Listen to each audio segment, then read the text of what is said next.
The agenda this week asked whether it was time for Ontario to lift all COVID-19 restrictions, examined the idea of progress, and learned about mining Bitcoin. The agenda's week in review begins asking, is the US in danger of descending into civil war? Your sane and the other side's sane are totally opposites, right? They also regard the insanity as taking over, but from the other side. You have people who are in complete disagreement about basic facts, about the basic role of government, about what freedom means. And ultimately, what this civil war is about, or will be about, is about the meaning of America. And that struggle kind of is permanent. So, yeah, I mean, I think it's not a debate over policy. It's a debate about very, very fundamental questions about the nature of, the country itself. A lot of my research finds that there is a small but non-trivial, significant portion of Americans who think about their fellow citizens, especially out-party citizens, as un-American, maybe around the magnitude of 15 to 20%. So this is somewhat disturbing that we're thinking about people that technically are citizens as these un-American foreign threats. And that's fairly dangerous to having national community, especially in a time of a national pandemic like COVID-19.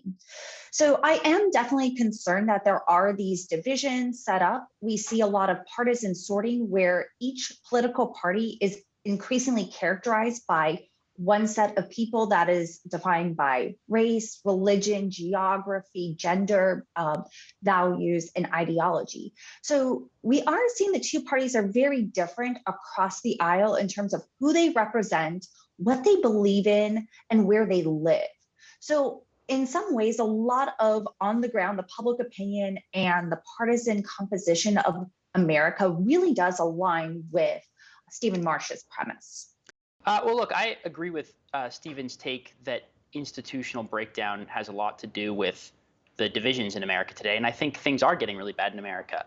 Whether or not we are on our way to a civil war, I think is certainly open for debate. I don't think we're at a point where we're at a civil war yet. January 6th, for example, was less than 10 deaths. The BLM riots the summer before were somewhere in the ballpark of about 50 deaths, although there's a lot of destruction. So we're seeing an enormous amount of civic breakdown, certainly, and we're seeing a loss of trust in our institutions. That could go a lot of different ways, though. And you've seen countries that go through this process before without descending fully into civil war. So I think I'm slightly more optimistic, if not naive, than Stephen is.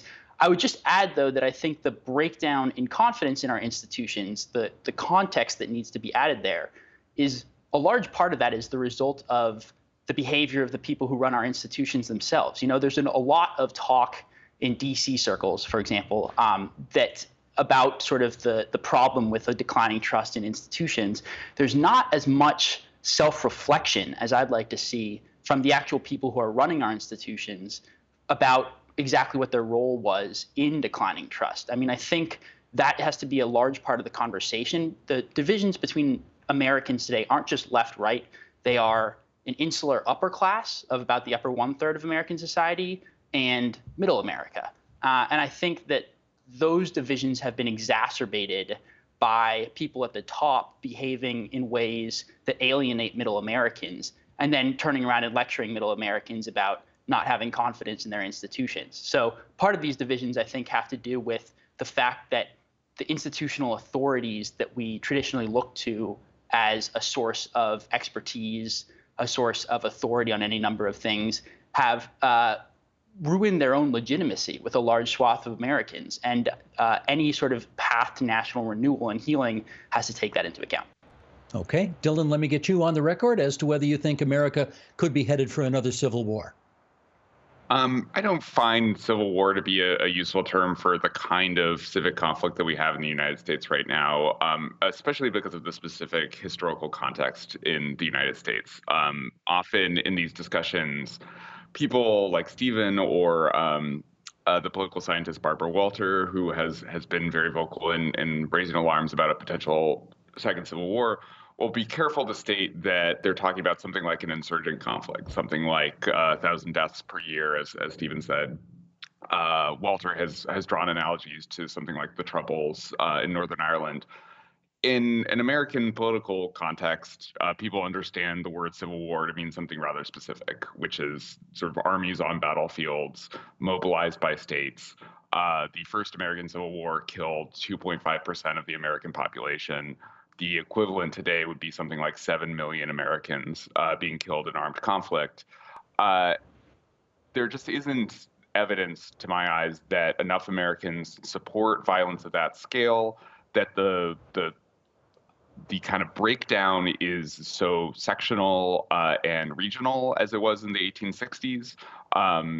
If you look at a province like Quebec, there's no analog in the United States for the kind of sovereigntist nationalist movement of CAQ or PQ. There's no Californian sovereigntist movement. There's no Texas sovereigntist movement. And most of the cleavages are internal to states. It's Austin versus rural Texas. It's San Francisco versus Humboldt County. And so am I concerned about low-level violence, assassinations? Yes, though I think it's important, as you said, Steve, to point out that in the 1960s, sort of the absolute rates of those things were much higher. Is it time for a different approach to fighting COVID-19? Peter, start us off if you would. Radically different.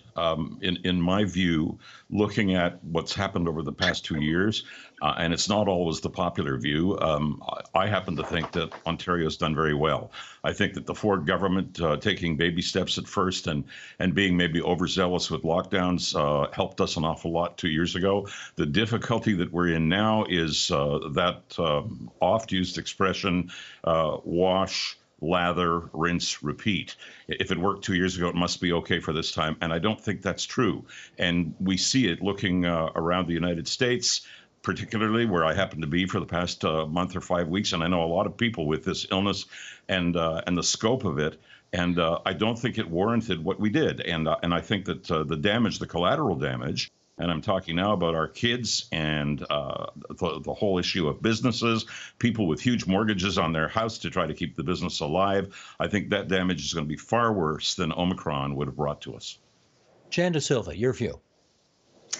I think we need to stop addressing COVID as a short-term issue. 2 years in, clearly there's no finish line in sight.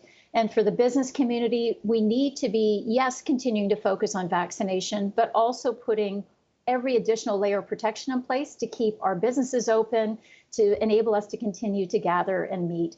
This bottom of the ninth approach to the pandemic is simply not helping us, and we're looking for those additional protection layers. Okay, there's been a method to my madness here. I've wanted to hear from the quote unquote civilians first before we get to the medical people. And now, Sarah Fung, let's hear what you have to say on this.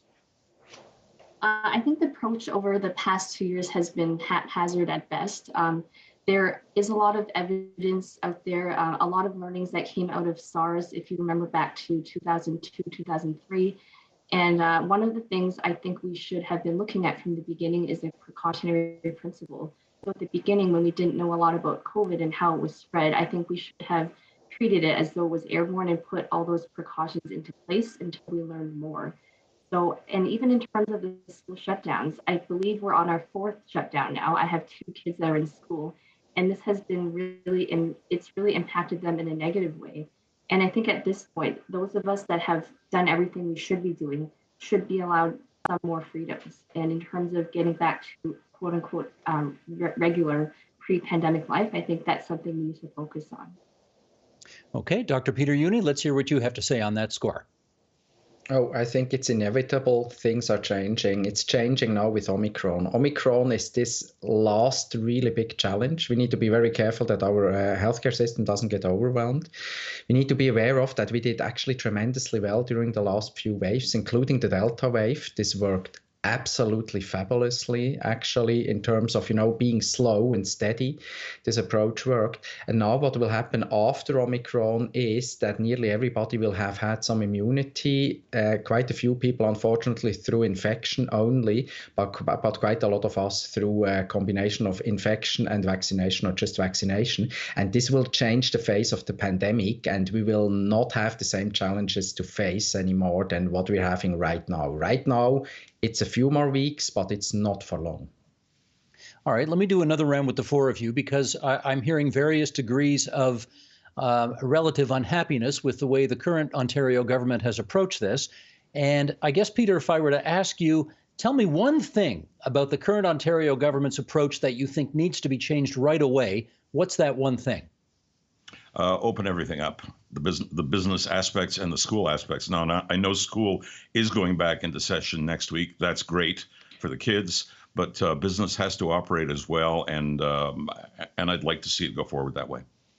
Jan De Silva, one thing the government ought to change today. Look, we've got a health crisis that's being enabled by a data crisis. The frustrations that our businesses have is that there's no proof points that the gym or the restaurant or the small retailer was the cause of the outbreak. So expanding the Verify Ontario app to have more robust contact tracing and exposure notification would give us much needed data to better put steps in place and to help businesses understand why measures that are being put in place are required. Sarah Fung, one thing they should change today. The government needs to first and foremost repeal Bill 124, which, as you know, caps the wages of nurses and other public servants at less than 1% over the next 3 years. So this is something that has been hugely disempowering to nurses at a time where we were being hailed as healthcare heroes. We haven't really seen any tangible steps towards improving our situation. Nurses are leaving in unprecedented numbers, and this is really affecting the healthcare system. So you might have heard about entire emergency departments closing for weekends at a time. So this is already impacting healthcare. And when the government is talking about increasing bed spaces, that's great. But is there a nurse? Is there a healthcare provider at the end of the day to look after these patients that are sicker and coming in with issues related to Omicron? Let me do a fast follow-up on that, Sarah, because I want to understand. Are you saying that if Bill 124 were repealed and that this insistence on bringing in public sector contracts, no more than 1% settlements, if, for example, nurses could get 3 or 4 or 5% increases in their contracts, are you pretty much guaranteeing us that we wouldn't be seeing the exodus from the profession that we are right now? I think you'd see a vast improvement. So when we're talking about the cap on wages, we're talking about a cap at a time where inflation is, increasing rapidly. So it is about the money, but first and foremost, I think it's more about the respect that nurses are owed. And part of that is allowing us to be able to bargain freely. And for all of the work that we do every single day, we're taking a risk on the job. We're dealing with increased incidences of verbal and physical abuse. And I think this is a slap in the face that this legislation has been imposed on us. So I think it would greatly help the situation. Okay. Now, Peter Jüni, how do I put this? I appreciate the fact I don't want to put you in a sticky situation here because you are at one of the most significant tables that advises the current premier and his cabinet on what to do. But and so I'm not asking you to violate any confidences about the advice that you give, but I still would be curious to get your take on whether you think there's one thing in particular we ought to be doing differently now from what we've been doing over the last 22 months. Oh, look, one of the aspects which is important now is that schools reopen next week. And that's important, that we now just do two things. We get students back to school. This will be a bumpy road, but it's possible. We hopefully continue with vaccinating also a lot of the kids, 5 to 11-year-old. And then the other part is we just need to stabilize now hospital occupancy and ICU occupancy. That's the next task at hand. And obviously, better staffing would help there. But, the point is not to use schools anymore as a lever to control the pandemic. And that's about to happen now. De there's a tendency to sort of assume that culture drives everything, right? Especially in the United States, that was sort of Steve Bannon's motivating argument, right? Was that politics is downstream from culture, and that if you can sort of own or control or sort out the culture, everything sort of follows from there. And what I try and argue in my book is that actually a lot of what's going on in the culture right now is a consequence of material conditions, that is technological and economic stagnation. And I think Margaret Atwood hit the nail on the head where she said, look, one of the things we know, and this is an argument from Benjamin Friedman, the Harvard economist. I mean, we can put Harvard in the sea, but Benjamin Friedman had something smart to say in his book on the moral consequences of economic growth, where he said, look, we tend to think that economic growth is great because it gives us stuff, right? It makes us comfortable and it makes us healthy and so on. But it also makes us better people. And the reason economic growth makes us better people is because when people think that the world is getting better, when they think they're going to be more comfortable, when they think they're going to be more secure, when they think they're going to be healthier and so on, they become more open-minded, more tolerant of diversity, more tolerant of immigration. They stop looking askance at their neighbors because things aren't zero-sum, right? By contrast, when you have periods of stagnation or even economic retrenchment, people start to look around and they see a zero-sum world, right? And they worried about immigrants, they worry about diversity, they worried about difference.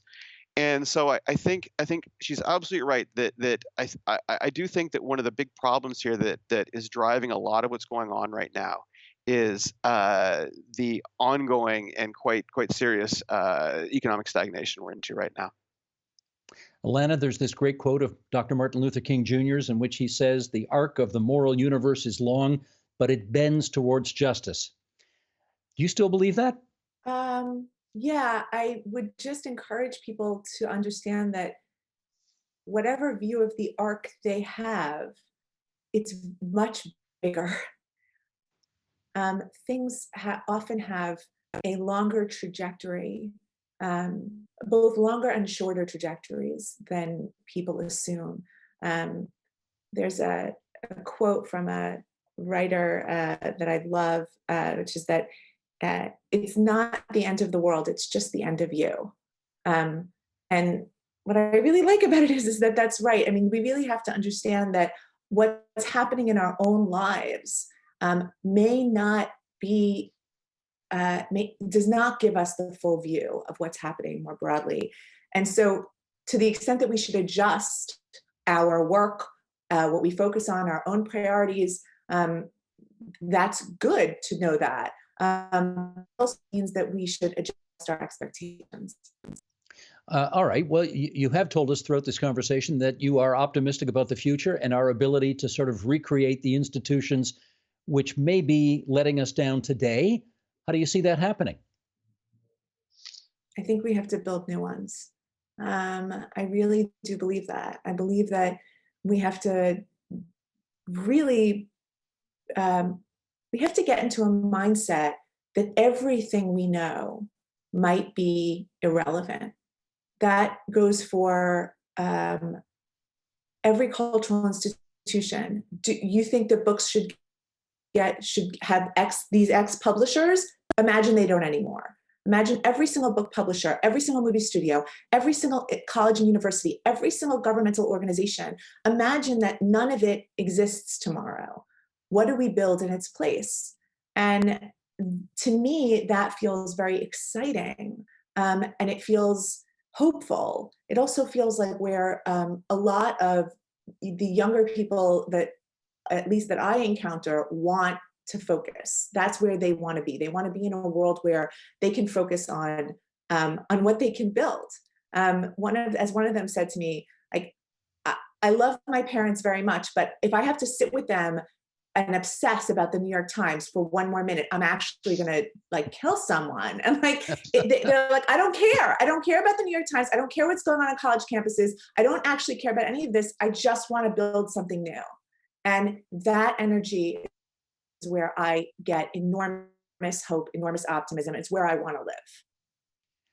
Andrew, is that a tough sell for, let's say, university students who are going tens of thousands of dollars into debt on the assumption that all of what they're engaged in right now is relevant and will lead them to a better tomorrow?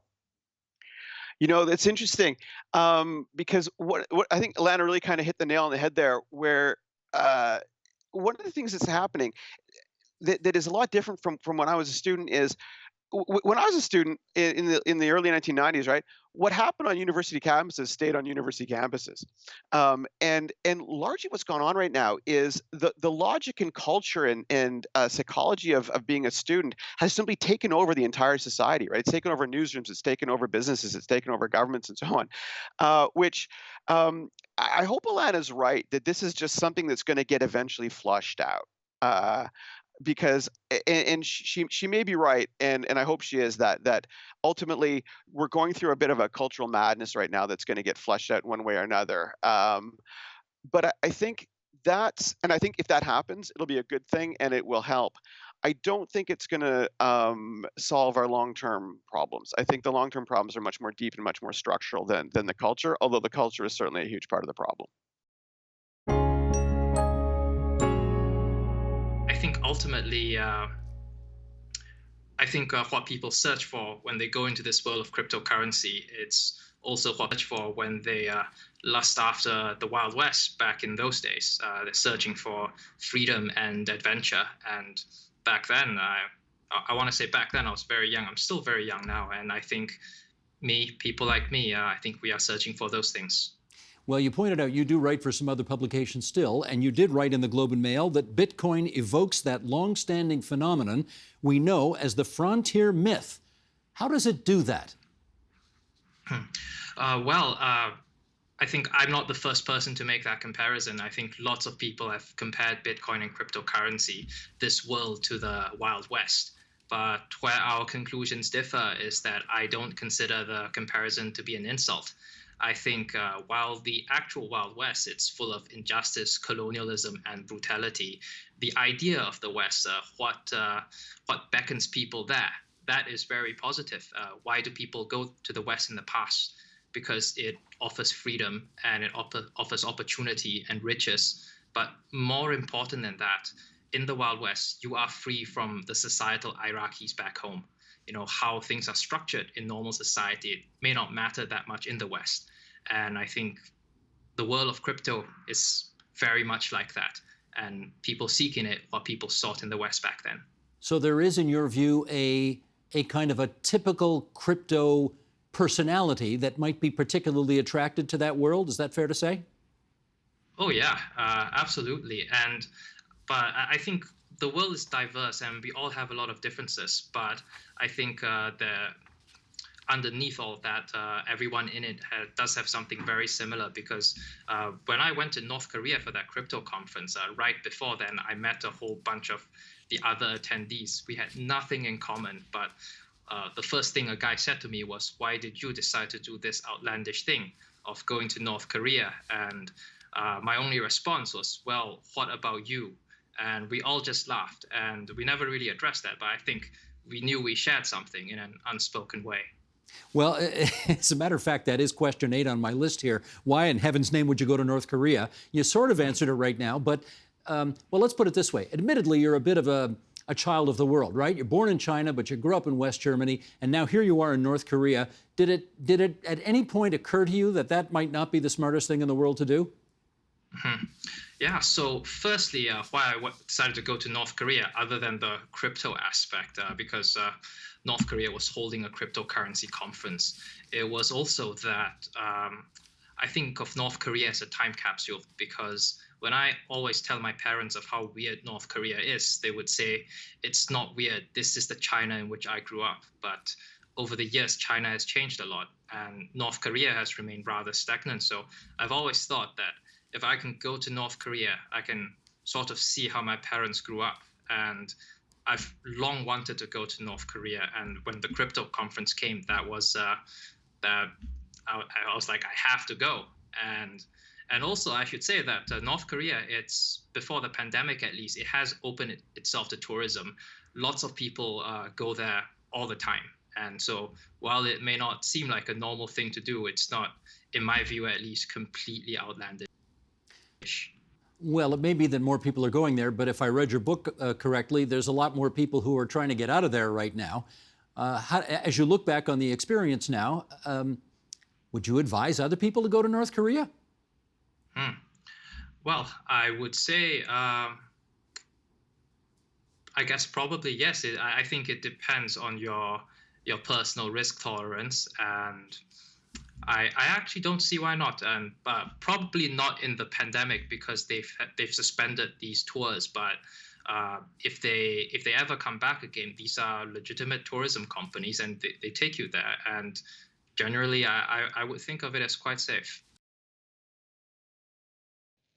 That's just some of what we covered this week. You can find the full conversations on our website, tvo.org, our YouTube channel at youtube.com/theagenda, or our Twitter feed, twitter.com/theagenda. The Agenda with Steve Paikin is made possible through generous philanthropic contributions from viewers like you. Thank you for supporting TVO's journalism.